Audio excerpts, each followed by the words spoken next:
And hello everyone, welcome to 2011. Yes, it's me, Ghost Critic. I'm back for the new year. I hope Christmas and the new year treated you well. This episode is a bit of a kind of an award ceremony, if you want to put it that way, kind of episode. Basically because this week the delivery van did not make it to my comic book shop, so I have nothing new this week. I did promise a best and worst of, so let's get cracking. And I'm going to start with the best title of the year. Please remember all my choices here are comics I obviously get myself. I can't award things to titles I don't get. I'm sure you have a best title, a best, worst, whatever. But these are just my personal opinions on what I've been collecting in 2010. So back to best title of the year. There have been some great titles in 2010. Some that have surprised me, some that have been consistently good, and it's been quite difficult. I could have just plumped for the obvious choice, but I thought I'd pick something that has been consistently good throughout, and that is Red Robin. Yes, Red Robin, best title of the year 2010. Why? It has just set up the whole universe of the Red Robin, integrating into the Bat universe so well. We have, for me anyway, because I'm new to the kind of Robin Batman universe, a whole set of villains for Red Robin to go up against, new friends, old friends, how he fits into the Bat universe now he's no longer Robin, and in a way it just eased new readers into this world of Red Robin. And the artwork has, to begin with, it was a little bit dodgy at times, but it's finally found its footing with Toe and McCarthy. But Nietzsche, his writing on this title has been top notch from the start to this current issue. It's been a joy. It's always right up there at the top of my stack to read. I'm always eager to know what's going to happen in the next issue. That is my title of 2010. So what was my best single issue? Out of all the comic books that I read this year, which one really stood out? And I suppose in some respects it's kind of unfair to give this one, given that it is a very special issue. It's one of my top titles that, again, is always right up there at the top of my stack.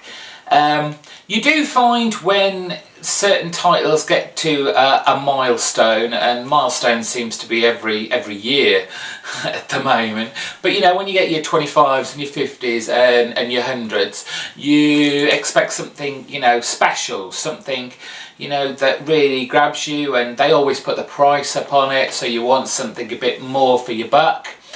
And while this was quite an expensive title to buy, it certainly delivered in all aspects, and that was Fables 100. It was so close to being my title of the year, but it was just going to be such an obvious choice because I do love Fables just so much. There's not a lot I can fault on this, but for a single issue, Fables 100 delivered and delivered. I mean, there is so much on here. You can keep going back and reading it. There is so much to do, to look at. It was just, I spent hours just drooling over this comic. I really did. And it was head and tails of anything else as a single issue. And believe me, if you're not reading Fables, why not? This deserves so much more recognition, so much more sales. Please go out there and buy it. Surprise of the year. Whenever you think whenever you hear X-Men is starting a new title, you go, oh my god, not another X-Men.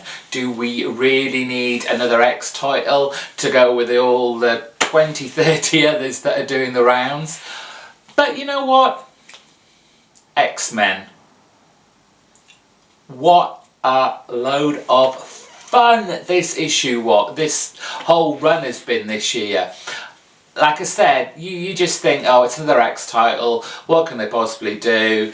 It's just going to be treading the same old ground, it's not going to be exciting, what's the point? But you know what? This was such a fun ride. I wasn't expecting a lot from it.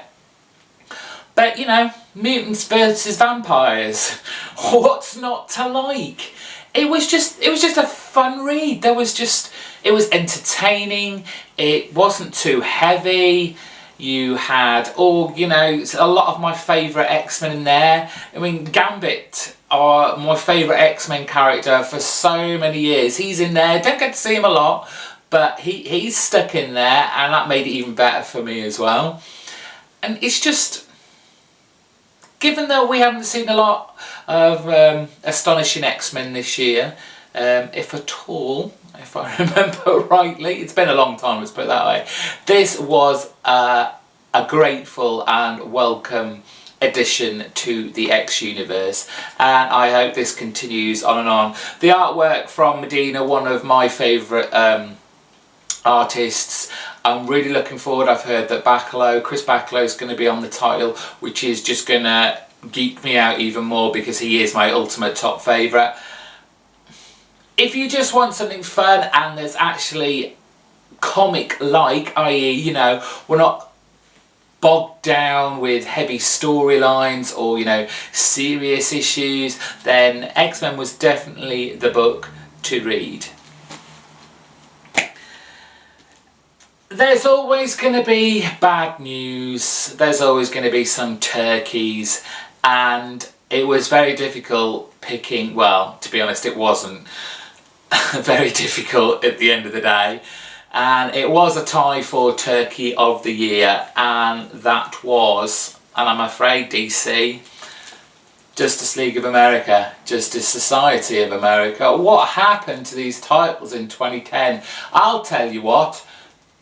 Too many characters. It was just all over the place this year, and you just didn't know whether you were coming or going. I mean, especially Justice Society of America. I mean, they had so many characters. They had to you had to do a spin-off title just to have them all have something to do. The JLA All-Stars. That's a mouthful and a half. Can't say I really got into that. Didn't like the Magog character, so I kind of dropped that very, very quickly. But these two are wearing thin. It's difficult because it's been like a bit of a roller coaster in 2010. Sometimes you've got a good story and crappy art. Sometimes you've got a really good artist but a crappy story. Sometimes you get a crappy artist and a crappy writer on top of all that. So, I'm sorry DC, these are like meant to be your premier teams. Marvel's got Avengers, and apparently they've been kicking ass all over the Marvel universe. These are your big number one and number two teams, are they not? And they suck. 2011 could be seeing these going bye-bye. How about Best Writer? Now again, there have been some very, very good writers in 2010, but consistently good, and especially on this title, Ultimate Spider-Man, and it's, yes, he has his haters, but you just can't blame the guy. Brian Michael Bendis, he knows how to write. You may think he's wordy, you may think he's over verbose, but he gets his characters so well, and no more so than obviously Ultimate Spider-Man. He's been writing it for decades, and he just hasn't skipped a heartbeat. He really hasn't. It's based in Ultimate Spider-Man. There was the reboot, it's gone back to its original numbering, but you had the reboot, you had after Ultimatum and the fallout from Spider-Man's life. And the best thing about Bendis is he doesn't just concentrate on Peter Parker Spider-Man. He has this wonderful supporting cast that he plays with and uses to full effect. No one seems, you know, surplus to requirements. Everyone that's in there has a place to be there. Bendis, you're the man. Disappointment of the year. And I know that there were issues around this, but it started so well and I was so excited for this. The artwork was fantastic, the writing was good, I liked the idea behind it. It just only made it to issue 3. Ultimate X. I don't know what to say about this. I mean, I know apparently someone had a baby. I think it was the artist, his wife had a baby, so it was all put on hold. Hopefully 2011 sees this coming back to the fore and delivering what it has done in the first 3 issues. Cover of the year. Fables had such a good run of covers. There's not a lot of things. Tens of thousands of people have been forced from their home. Sorry, that was the TV. Yeah, cover of the year. I could have given it to Fables because every issue, their covers are just gorgeous, beautiful to look at. So well drawn, painted, inked, the whole lot. I don't think there was a duff one in there, but again, I could have given everything to Fables, I really could, but I don't think that would have been very fair. And so I picked a cover that I would actually want up on my wall. I would love to see this as a poster, and it was Daredevil 506. This was Diggle's run where he went to Japan to bring the factions of Han together, hence the very Japanese styling of the cover. But I just think it's beautifully set, composed, detailed, and let's see, I just love it. I'd frame this and put it on the wall. It was that beautiful. I must have gazed at this copy for hours, just thinking how. Oh no, it was really nice. Best mini series of the year, and again another one that we're just dying to see the last issue. It has been a long time since issue 7 came out, but we have Joe the Barbarian. It's Morrison and Murphy's mini-series about a young boy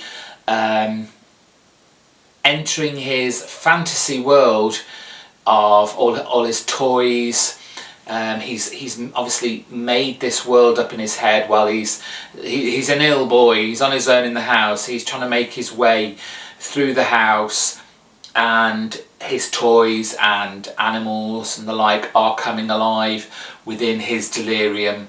It's very cleverly done. The artwork by Sean Murphy is just outstanding. There is so much detail in that. You can go back and you can see, you know, so much more than you did the first read. It's really one of those eye-catching artwork where you just look and you can just feel yourself being, you know, sucked into that gorgeous world. Morrison, come on, get that last issue done. I'm dying to see how this ends, and I hope that's not the right word, if you know what I mean. Best Artist of the Year. I had to give this to La Fuente. in for his Ultimate Spider-Man work. Again, Ultimate Spider-Man, it has done the business this year, it really has. I wasn't completely hooked straight away when LaFuente started on this Ultimate Spider-Man title. It was incredibly magnified, which, while the dynamics of it, the whole agile ability of Spider-Man really fitted in well, but for the supporting cast, the normal people, I think it was a bit too much. But it just seemed to have softened lately, and LaFuente's really got into his groove now, and I thoroughly appreciate the artwork on this. Like I said, it's dynamic, it's energetic, it's youthful. Well done, LaFuente. The one-shot of 2010 best, I gave to this title, Batman The Return. Grant Morrison, obviously busy doing this instead of doing the last part of Joe the Barbarian, and David Finch on artwork, which just made me thoroughly excited. I should have had Batman The Dark Knight this week, which I've been so looking forward to, but like I said at the top of the video, it's somewhere in transit. But whether you like the way the Bat universe is going at the moment or not, this was the title that set it all up. This was Batman's return from hopping through time and space, and this was telling him, look, this is how it's going to be. This is what I want from you guys, from his Bat family. Like I said, the artwork is fantastic. It sets up everything that went on from this issue. Very, very good. And finally, one to watch for 2011.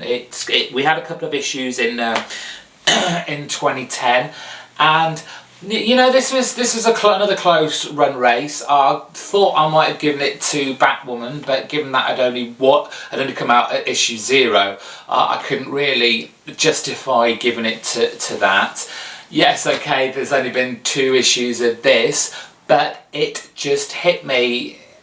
This I'm really looking forward to. I'm looking forward to the next issue, and that is Superboy. I've never ever been a kind of Superman universe fan. It's never really appealed to me, but this title, it's fresh, it's youthful. Yes, it has that Smallville kind of vibe to it, but they're throwing in already villains from the DCV universe. We just had Poison Ivy.